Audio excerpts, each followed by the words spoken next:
ગુરુ માતા સુદીક્ષાજી સાત સંગાતજી પ્રેમથી બોલજો ધને નિરાકારજી। આજે આપણે કામનામાં ન ફસાઓ, પ્રગતિશીલ બનો તો પોતાની ફરજનું ધન વડે પોતે અને કુટુંબ સારા બને છે। પ્રગતિની લાલચ ઊંચી લાગે છે, પ્રગતિની લાલચ ઊંચી લાગે છે તે શરીર મન કર્તવ્ય વડે ધનથી સુખ મળશે, પરંતુ પરમાત્માનો આનંદ નહીં મળે। ભગવાન બુદ્ધનું વર્તન કરવાવાળા થોડાક જ લોકો મળશે, તે ક્યારે નિરાશ થતા નથી ને તે સફળ થાય છે। આ ભગવાન બુદ્ધના આચરણવાળા મનુષ્ય જ કામનાઓને જીતી શકે છે। એવા ઋષિઓ હોય તે તો બહારથી જે સફળતાઓ દેખાય છે તેનો લાભ ત્યારે જ થશે જ્યારે તે માટે ઈમાનદારીની મહેનત કરવાથી ધન લાંબો સમય ટકશે, અને ખોટી રીતે ધન મેળવેલ લાંબો સમય ટકતું નથી, પરંતુ ઈમાનદારીનું ધન ટકે છે। તેથી તેનો ઉપયોગ સારો થાય છે, તેથી લાભ થાય છે। ભોજ રાજાએ આખા રાજ્યને ભોજન માટે આમંત્રણ આપ્યું। ચારે બાજુથી સ્ત્રી પુરુષો આવીને ભોજન લેવા માંડ્યા। એ જોવા માટે ભોજ રાજા વેશ બદલીને રાજમાર્ગ પર જઈ રહ્યા હતા। ત્યાં એક કઠિયારો આવતો દેખાયો। ભોજ રાજાએ પૂછ્યું કે ભાઈ, ભોજ રાજાએ ભોજન માટે આમંત્રણ આપેલ છે, તમે કેમ ગયા નથી? તે કઠિયારાએ કહ્યું, મફતનું ભોજન ખાઈને હું મારા બાળકોને આળસુ બનાવી દેવા માગતો નથી। રાજા ભોજ સાંભળીને સમજી ગયા, કોઈ પણ વસ્તુ મફત ન લેવી જોઈએ। મફતની વસ્તુથી જ માણસોમાં આળસ વધે છે। તો આ ખરેખર સમજણ પડી, અને તે પછી મતલબ કે આ મફતનું ખવડાવવાનું બંધ કર્યું। તો હવે એક નશો માની લો, એક નશો માની લો, તેની માનસિક શક્તિ બગડે છે। ઘણા લોકો મફતની આશાવાળા આકાંક્ષાવાળા જે વસ્તુ પ્રાપ્ત કરે છે તે કામનાઓમાં મનમાં પડે છે। તે લાલચ કોઈની પૂરી થતી નથી, અને નિરંતર મહેનતના ધનથી જ મન શુદ્ધ બને છે, પરંતુ લાલચ અને આકાંક્ષા કામના મનને બગાડે છે। તો ખરેખર તમે આ જો મુક્તિની ઈચ્છા જોઈતી હોય તો ઝેર સમાન ગણી તેનો ત્યાગ કર। હે અર્જુન, જો તારે મુક્તિની ઈચ્છા જોઈતી હોય તો આ વિષયોને ઝેર સમાન ગણીને તું છોડી દે। વિષય 5 છે: શબ્દ, સ્પર્શ, રૂપ, રસ ને ગંધ। શબ્દના નામના વિષયથી હરણ મરે છે, રૂપના નામનો વિષયથી હાથી મરે છે, અને હાથી મરે છે। સ્પર્શના નામથી વિષયથી હાથી મરે છે, રૂપના વિષયથી પતંગિયો મરે છે, રસના નામનો વિષયથી માછલો મરે છે, અને ગંધના નામના વિષયથી ભમરો મરે છે। આ પ્રમાણે જીવમાં એક એક વિષય છે, તેનું સેવન કરવાથી મૃત્યુ થાય છે। તો મનુષ્ય જુએ છે છતાં 5 વિષય છોડતા નથી। તેમાંથી બચવાનો ઉપાય ક્ષમા, આર્જવ, દયા, સંતોષ અને સત્ય, આ 5 વસ્તુનું સેવન કરવાથી આ મુક્તિ મળે છે। છતાં ભલે આપણે આ મુક્તિ ઈચ્છતા હો તો વિષયને જોર સમાન સમજીને છોડી દો, ભલે પછી વાંચો ગીતા। ખરેખર આ કામનામાં ન ફસાઓ, પ્રગતિશીલ બનો, તે પરમાત્માને પામે છે। તો મહારાજ જય પુત્ર પ્રાપ્તિ માટે, મહારાજ જયે પુત્ર પ્રાપ્તિ માટે તપ કર્યું। તે તપથી પ્રસન્ન થયેલા નારદજીએ પૂછ્યું કે પ્રિય, તારે કેવો પુત્ર જોઈએ છે? સંજય બોલ્યા, સવરણી ભગવાન મને જોઈએ છે, જેવું તેનું મળ મૂત્ર પણ સૂનું હોય, થૂક લાળ નીકળે તે પણ સૂનું જ હોય. નારદ સંજયના આવા લોભ પર હસ્યા અને એમ જ થશે એમ કહીને ચાલી ગયા નારદજી. થોડા દિવસ પછી સાચે જ સંજયને એવો જ પુત્ર પેદા થયો. એ થૂકે તો પણ સૂનું થઈ જાય. એ જે કાંઈ મતલબ કે ના મળમૂત્ર સૂનું થઈ જતા હતા. આ વાતની ખબર ડાકુઓને પડી. સાંભળી તો તેઓ આ બાળકનું હરણ કરીને તે બાળક ચોરી કરીને લઈ ગયા અને સોનાની વેચણી કેવી રીતે કરવી તે એક દી મારે ઘરે રહે, હું કે મારે ઘરે રહે તો પછી તું બીજે દિવસે મને ન દેતો, એમ એકબીજાને શંકાઓ થઈ. તેથી ડાકુઓએ વિચાર કર્યો કે હવે લોને આપણે એમ જ કરીએ કે આ છોકરાને મારી નાખી અને એના ભાગલા કરી લઈએ તો સોનું માંથી કાઢી લેશું, વેચી લેશું. એવું નક્કી થયું. તે છોકરાને કાપી નાખવામાં આવ્યો, પરંતુ પેટમાંથી સોનું નીકળ્યું જ નહીં. આથી ડાકુઓ ગભરાઈ ગયા. એટલામાં રાજાના સિપાહીઓ ત્યાં પહોંચીને ડાકુને મારી નાખ્યા. આ સમાચાર મહારાજ સંજયે સાંભળ્યા તો એના મનમાંથી સહજ નીકળી ગયું કે મેં લોભના કારણે આ સર્વને મારવાનું પાપ જ ઊભું કર્યું. તો આવા લોભ શું કામના? જો સોનું બને છોકરાની લાળમાંથી કે સંડાસમાંથી કે ગમે તે, એની લાલચમાં પુત્રએ થયો, બધુંય થયો અને પુત્રએ મરી ગયો ને બીજાને મારી નાખ્યા. તો આવા લોભ છોડી દો. તો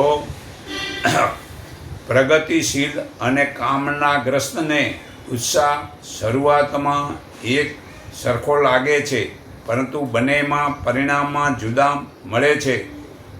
એવી રીતે ભૌતિક વસ્તુ તે તુરત જ મળે છે. તે ત્રણ છે. એક વિતેષણા એટલે ધન, બીજું પુત્રેષણા એટલે વાસના, ત્રીજું લોકેષણા એટલે વાવા. તે સર્વ ધન, વાસના અને વાવા તે એક જાતનું વ્યસન કો કે નશો છે. તો તે માટે લોકો પાગલ બને છે. તે ખોટા માર્ગ જવામાં તે રોકતો નથી. તે ત્રણેય એષણાઓ પાછળ વિવેક ગુમાવે છે. તેથી તત્વજ્ઞાની લોકો તેને ખતરનાક અને ખોટું સમજે છે. સરદાર ભગતસિંહે પોતાને દેશને હવાલે કરી દીધા હતા. ભરણ પોષણ માટે તેમણે પોતાના કુટુંબની મદદ છોડી દીધી હતી. તેના ત્યાગ ભાવને જોઈ કોંગ્રેસ સભ્ય શ્રી સાદુલ્લાસિંહે તેમને 150 રૂપિયાનું કામ આપ્યું. ભગતસિંહ 150 રૂપિયા લેવાની ના પાડી. 30 રૂપિયા રાખીને બાકીના દેશ સેવામાં વાપર્યા. તો એવા માણસો હતા કે જેને આ ધનની કોઈ લાલચ નથી. 150 રૂપિયા પગાર મળતો હતો, છતાં 30માં જ એનું ચાલતું હતું, તો 30માં જ સંતોષ કર્યો. તો આજકાલ ઝટપટ રાતોરાત ધનની લાલચમાં લોકો જુગાર, ચોરી, બેમાની, વિશ્વાસઘાત, શોષણ અને છળકપટ વગેરે ખોટું કરે છે. તો આ કામનાની ભૂલના કારણે તેઓને બહેન, ભાણેજ, દીકરી, પોતરી કોઈ દેખાતું જ નથી. તેઓ સ્વાસ્થ્યના વંશ ઈમાનદારી ગુમાવે છે, પણ વાસના લોભી વાહ ઢોંગથી નેતાગીરી માટે મરે છે. પ્રમુખ, મંત્રી બનવા મરે છે. કેટલોક સમય અને ધન બગાડે છે. ફેશન બતાવવા મોટી ગાડીઓ ફેરવે છે. આ બીજાને બતાવવા સમય અને ધનને બગાડે છે. મોટી સંખ્યામાં લગ્નની ધામધૂમ વગેરેમાં આ જ વાહવાના કારણે ધનની હોળી કરે છે, ધન બગાડે છે, લોકો તેમને ધર્માત્મા સમજે તે માટે કેટલાક લોકો તીર્થયાત્રામાં ધન સમય બગાડે છે, વાંદરાને ચણા ખવડાવે છે કે કાચબાને લોટ ખવડાવે છે. દાન કરવાની ઈચ્છાવાળા પોતે તકતીના લોભે પોતાની નામના મેળવવા માટે મંદિરમાં તકતીઓ લગાવે છે અને મંદિરમાં પૈસા ખર્ચે છે અને જ્યાં જરૂરી છે ત્યાં આપતા નથી, કારણ કે તેઓને દાનનો ઢંઢેરો પીટવાની ને દેખાડો કરવાનો છે. તેવા ફિલ્મમાં પોતાની તપસ્વીઓ ખોટા કેમ દેખાય તેવું કરે છે અને આ અવાજ સાંભળવા માટે કેટલાય દિશા ભૂલેલા પોતાના કુટુંબને કે બીજાના કુટુંબને બરબાદ કરે છે. આ સર્વે લોકેશણા નામની રાક્ષસણી માયા જાળ છે. તે નિર્થક મૃગજળમાં જ લોભવી અને તેમને નરકમાં નાખે છે. તો ખરેખર આ કામનામાં ન ફસાવો. આ બધા મતલબ કામના જ કહેવાય. તે પ્રગતિશીલ થશે નહીં. તો કૌશબી ચંપક પોતે ઈમાનદાર હતો. તેની પત્ની હવ્યા પણ ખૂબ જ ઈમાનદારી હતી. એકવાર કૌશબીમાં દુકાળ પડ્યો. એક દિવસ તે ચંપક પોતાની પત્ની સાથે કામે જઈ રહ્યા હતા. રસ્તામાં સોનામાં કંચન પડેલું હતું, કાંકણ પડેલું હતું. તે ચંપકે વિચાર્યું કે આ કાંકણ સ્ત્રી હવ્યા ને તેનો લોભ ન થઈ જાય, આથી તેના ઉપર ધૂળથી ઢાંકી દેવા લાગ્યો. હવ્યા તે પત્નીનો અભિપ્રાય સમજી ગઈ. તેથી તેણે કહ્યું કે સ્વામી, ના ધૂળ ઉપર ધૂળ નાખી રહ્યા છો. તેઓની ઈમાનદારી જોઈ ઇન્દ્રનું હૃદય ધ્રુજી ઉઠ્યું અને તેમણે વરસાદ વરસાવવા માટે મજબૂર થવું પડ્યું.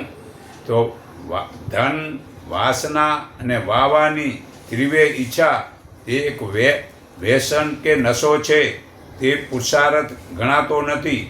ભૌતિક તીર્થ હશે કે ભક્તિ એટલે કે જે અંધારી વ્યક્તિ એટલે કે જે અંધારી અવિવેકી અશાંતિ અને નૈતિક અને વ્યાકુળતા થતી જશે. આથી દુઃખ થશે. આવી મનમાં જે ઈચ્છા હશે તેથી દુઃખ પડે છે. તે કામના ન ફસાવો. આ પ્રગતિશીલ નહીં બની શકો. એક પારસી મેરના 3 પુત્રો મરી ગયા. સાંજે મેર ઘેર આવ્યા ત્યારે પત્નીએ ભોજન પીરસ્યું.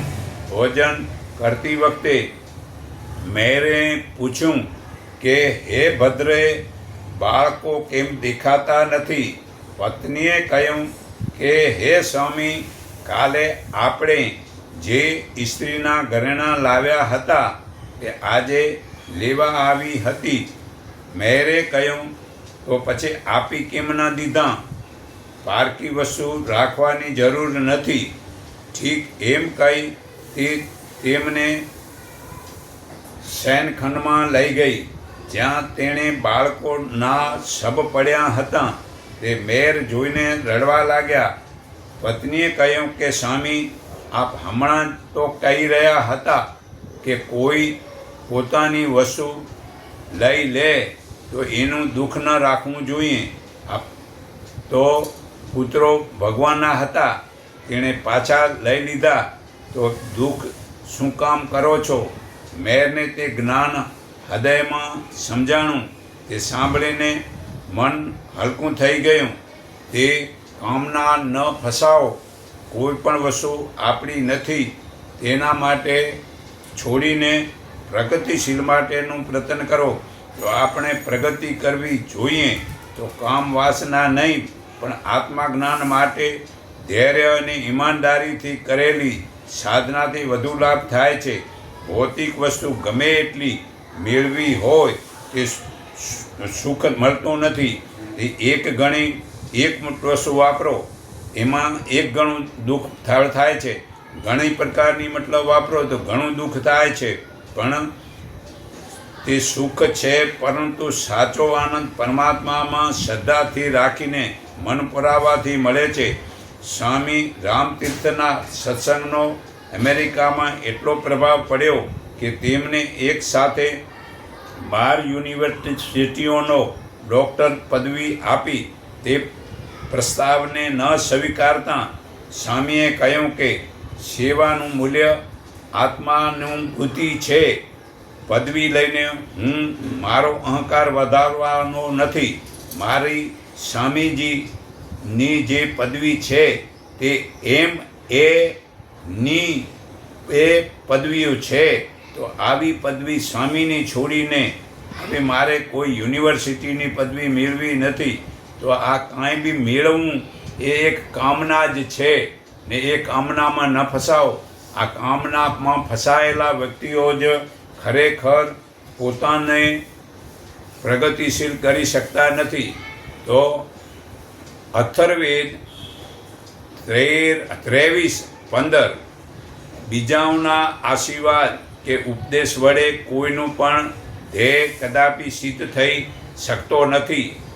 એના માટે તો પોતાના શરીર, મન અને આત્મા વડે સત્કર્મો તથા પરોપકારના કાર્યો કરવા પડે છે. ભારતના લોકોનું તથા ધર્મમાં પતન થયેલું જોવા મળે છે. તેનું મુખ્ય કારણ એ છે કહેવાતા બ્રાહ્મણો ધર્મને પોતાનું પેટ ભરવાનું સાધન બનાવી દીધું છે. તે પોતાનો ધંધો ચાલે છે. તેમણે લોકોના મનમાં એવી જડ માન્યતા બેસાડી દીધી છે કે ભગવાનની મૂર્તિની પૂજા કરો, બ્રાહ્મણોની સેવા કરો, તેમને દાન દક્ષિણા આપવાથી તો તમારી બધી જ ઈચ્છાઓના ફળ મળશે. તો આવા બ્રાહ્મણોના આશીર્વાદથી શું મનુષ્યને પાપના બંધનથી છોડાવી શકે?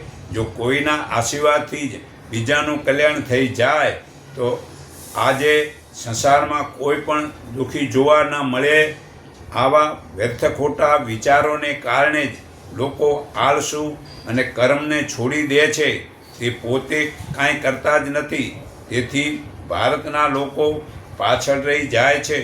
આશીર્વાદ આપવો એ એક ગૌરવશાળી જવાબદારી છે. સમર્થ અને સક્ષમ મનુષ્યને જ આશીર્વાદ ને ઉપદેશ આપવાનો અધિકાર છે. આશીર્વાદ આપતી વખતે પાત્ર કે કુપાત્રનું ધ્યાન રાખવું એ જરૂરી છે.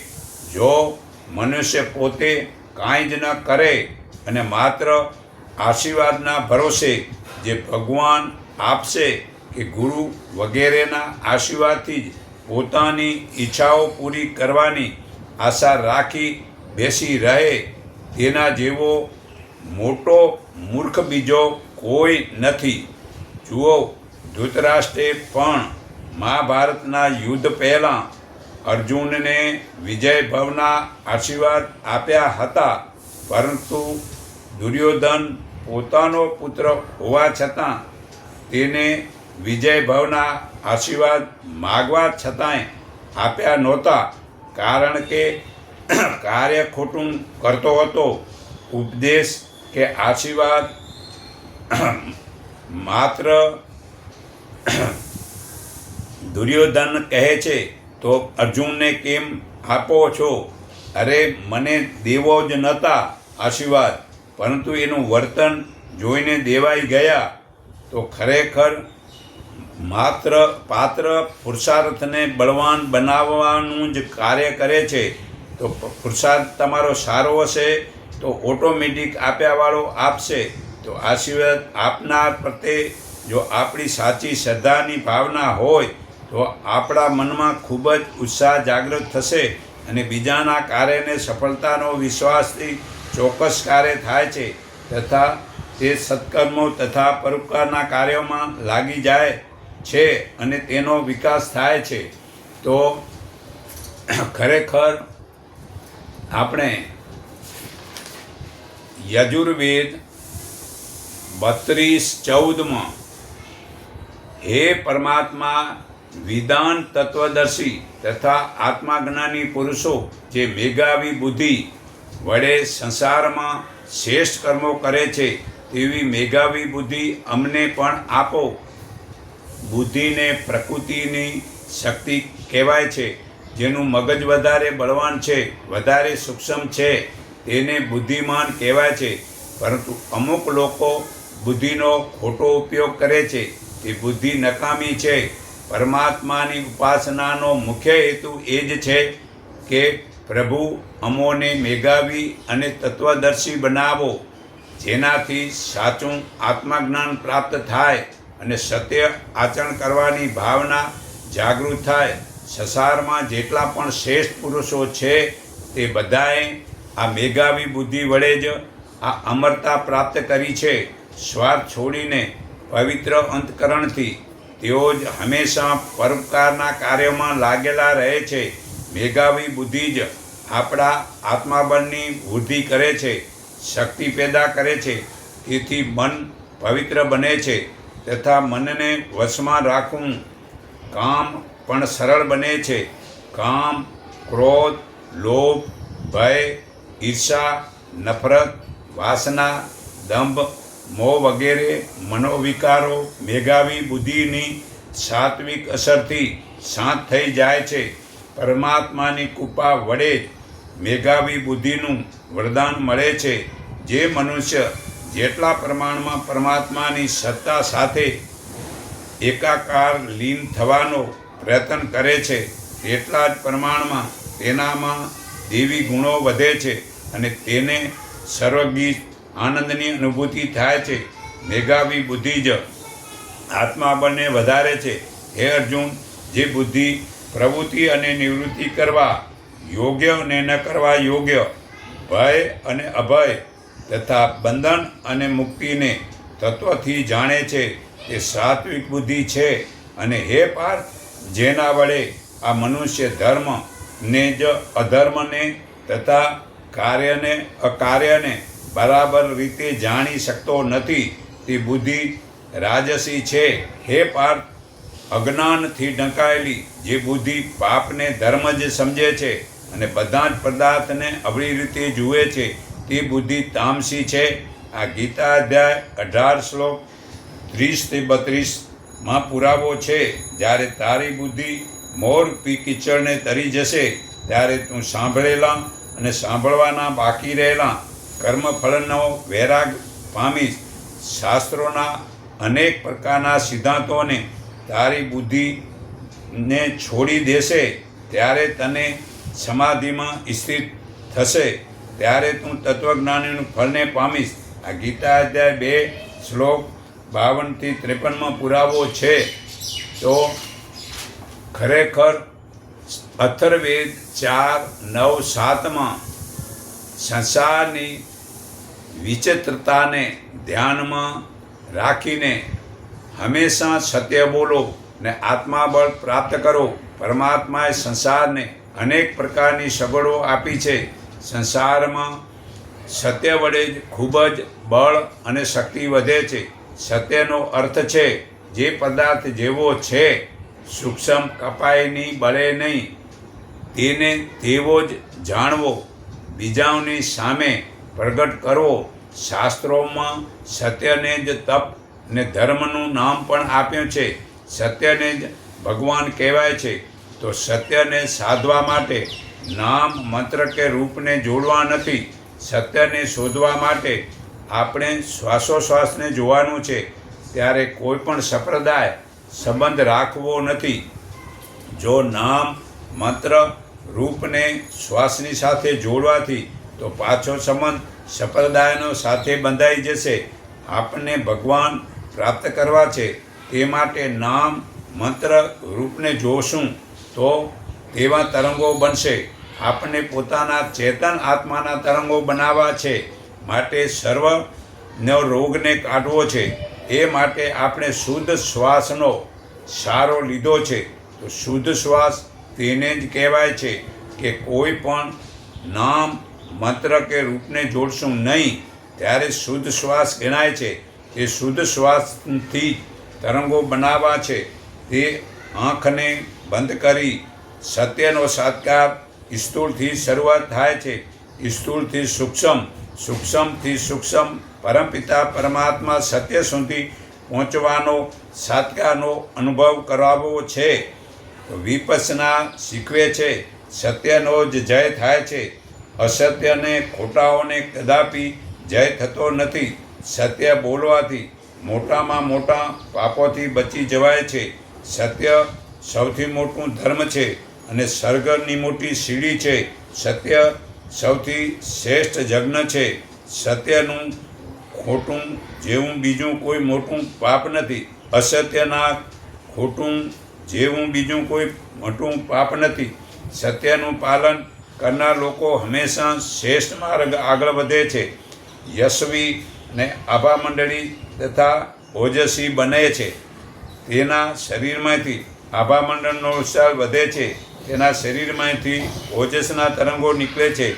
તેથી સર્વે લોકોના દુઃખો મટે છે. તે મોટી સેવા છે. આત્માબળવાળો મનુષ્ય સત્યનું પાલન કરી શકે છે. હે અર્જુન, તું મારામાં મન લગાવ. મને પૂજવાથી સર્વે ધર્મો છોડી તું મારા એકના શરણે આવ. હું તારા સર્વે પાપોને છોડાવી. તું શોક ન કર. ગીતા અધ્યાય 18 થી 66 પુરાવો છે. તો રઘુર્વેદ 10:117 આ સંસારમાં બધા લોકો એક સરખા હોતા નથી. એકથી ચઢિયાતા, ધનવાન, વિદ્વાન વગેરે હોય છે. પોતાની સરખામણી પોતાથી વધારે ઊંચા લોકો સાથે કરવી તેથી દુઃખ થાય છે. એટલા માટે આપણે જે કાંઈ મળ્યું છે તેને પરમાત્માનો પ્રસાદ માનીને આપણા કર્તવ્યોનું પાલન કરવું.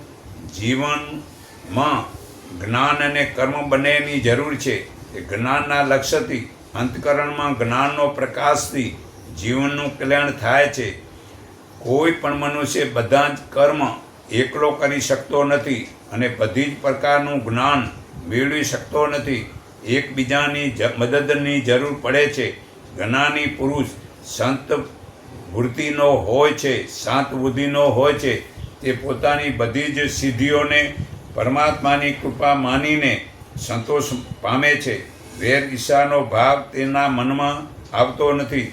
બીજાઓના સુખ સગવડો તથા પ્રગતિ જોઈ તેમના મનમાં કોઈ દુઃખ થતું નથી કે કદીએ રોતો નથી કે ક્રોધ કરતો નથી. જ્ઞાની લોકો કર્મની પવિત્રતાને સમજે છે અને સમાન દ્રષ્ટિ રાખીને પ્રાણી માત્રના પ્રેમ ભાવ રાખે છે.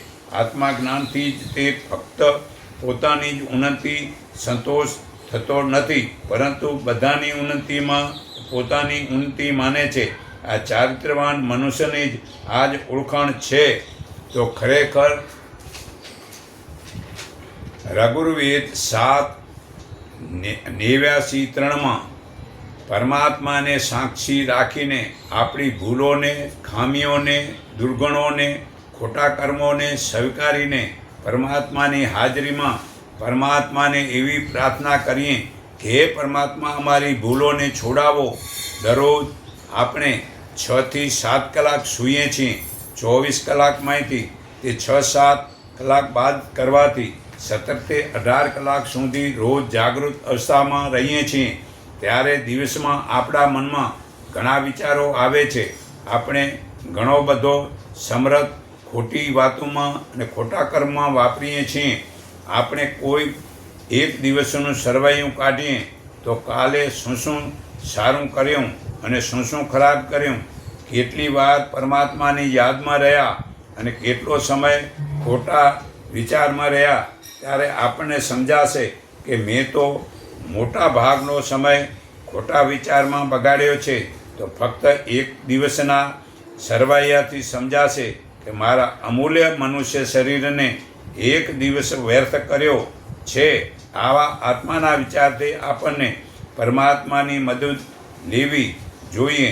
દરેક ક્ષણ આપણે પરમાત્મામાં વિશ્વાસ રાખવો જોઈએ. જો આપણે પરમાત્માને પોતાના માનીને તેમને આપણા મિત્ર સમજતા રહીશું તો આપણી ભૂલોને સુધારવામાં વાર નહીં લાગે. ત્યારે હું કેટલો બધો મૂર્ખ છું કે જે કામ કરવાનું નથી છતાં પણ તે કર્મ કરું છું. બીજાને બતાવવા લોકલાજે કરું છું. હું સમજું છું કે મારું કર્મ શું છે. જ્યારે આ જ્ઞાન થઈ જાય છે ત્યારે ભૂલોને છોડવાની આત્માશક્તિ પ્રાપ્ત થાય છે. આત્મનિરીક્ષણથી પોતાની ભૂલો છૂટે છે અને આત્મજ્ઞાન નથી મુક્તિ મળતી. આત્મજ્ઞાનથી જ મુક્તિ મળે છે. ત્યારે તે પરમાત્મા આપણને પોતાના જ્ઞાનથી સમજાવે છે. તે પરમાત્માની હાજરીમાં પોતાની ભૂલોને સ્વીકારી લેવાથી અનેક ફરી ભૂલો ન કરવાનો સંકલ્પ લેવાથી તે પરમાત્મા આપણને માફ કરે છે. આપણી ભૂલોનો સ્વીકાર કરવો તે તેમને દૂર કરવાનો સૌથી સરળ માર્ગ છે. હે અર્જુન, આ જ્ઞાન પામ્યા પછી ફરી મોહ નહીં કરે તો આ બધા જ પાપીઓથી વધારે પાપી હોઈશ તો પણ પાપને તરી જઈશ. આ ગીતા અધ્યાય 4 શ્લોક 35-36 પુરાવો છે. તો યજુર્વેદ 15:59 ભલી સ્ત્રીઓ ઘરનું પ્રત્યેક કાર્ય રસથી પૂરું કરે છે. કોઈ પણ કાર્યમાં આળસ રાખતી નથી. પ્રત્યેક વિધાન અને શ્રેષ્ઠ સ્ત્રીઓનો ગૃહસ્થાશ્રમનો વ્યવહાર કેવો હોવો જોઈએ તેનું શિક્ષણ તેઓ બીજી સ્ત્રીઓ પણ આપે છે. પત્ની ઘરની સુરક્ષા, વ્યવસ્થા, સંચાલન, નિરીક્ષણ અને પ્રગતિ બધી જ જવાબદારી પત્ની પર હોય છે. આથી જ કહેવત છે કે ઘર જોવા આવવું છે, મકાનને જોવું નથી, પરંતુ સ્ત્રીને જોવી છે કે ઘરના લોકોમાં પ્રેમ ભાવ કેવો છે તે જોવું છે. સ્ત્રી વિનાનું ઘર ભૂતના વાસ જેવું છે. સ્ત્રી ઘરમાં સંસ્કારો વધે છે. કૌટુંબિક વિભાગ માટે સ્ત્રીમાં આત્મબળ, સાત્વિકતા, પવિત્રતા, વિવેક વગેરે સારા ગુણો હોવા જરૂરી છે. જે પતિને જ્ઞાની પત્ની મળે છે તેનું જીવન સફળ બને છે. ધર્માનુસાર વર્તન કરવાથી અને પતિ તથા કુટુંબને સાથે ધાર્મિક ભાગીદારી કરવાથી તેને ધર્મપત્ની પણ કહેવાય છે. લગ્ન સુખનો આધાર પતિ પત્નીનો એક સરખો વ્યવહાર છે. ઘરની જવાબદારી પત્ની પર હોય છે. પતિ તો ધનની કમાણી કરીને તેને સોંપી દે છે, પછી બધી જ વ્યવસ્થા પત્ની જ કરવાની પડે છે. એ સ્ત્રી પ્રસન્નતાથી મહેનત કરીને કુટુંબમાં પુરુષાર્થ કરે છે તે જ સર્વને પ્રિય લાગે છે. પોતાના પતિને દેવ માનવાથી સ્ત્રીનું ગૌરવ વધે છે. પરિશ્રમથી જ મહેનત અને કર્તવ્ય નિષ્ઠા સ્ત્રી જ કુટુંબને સુખી કરે છે. તેણે કુટુંબના બધાનું હિતનું કરવું જોઈએ. સાસુ સસરાની સેવા કરવી અને બધા માટે ભાવ પ્રેમથી રસોઈ કરવી જોઈએ. સ્ત્રી જો કડવાશુ ભર્યું વર્તનથી કુટુંબની શાંતિનો નાશ કરી નાખે છે, તે પોતે દુઃખી થાય છે અને આખા કુટુંબને દુઃખી કરે છે. સર્વ કુટુંબના સુખ માટે હંમેશા પ્રયત્નશીલ રહેવાની જવાબદારી શ્રેષ્ઠ પત્નીનો ધર્મ છે. સારી સ્ત્રી વ્યસન ફેશન કરતી નથી કે ખોટા કર્મકાંડ કરતી નથી. કુટુંબને પરમાત્માનું ધ્યાન, મૌનનું પાલન શીખવે છે. ભોજન ઘરનું બનાવી ખવડાવે છે. હોટલોનું ભોજન તે ના પાડે છે. લગ્ન કે તહેવારના પાખંડ બંધ કરાવે છે. પોતે સંતાનોને સંસ્કારી બનાવે છે. તેનું ઘર સ્વર્ગ બની જાય છે. તે ભલી સ્ત્રી કહેવાય છે. તો હું સર્વના હૃદયમાં રહેલા પરમાત્માને હું હૃદય ભાવથી નમન કરું છું. એકને ઓળખો, એકને માનો, એક સંગઠિત થાવ, એટલું કહી હું મારી વાણી વિરામું છું.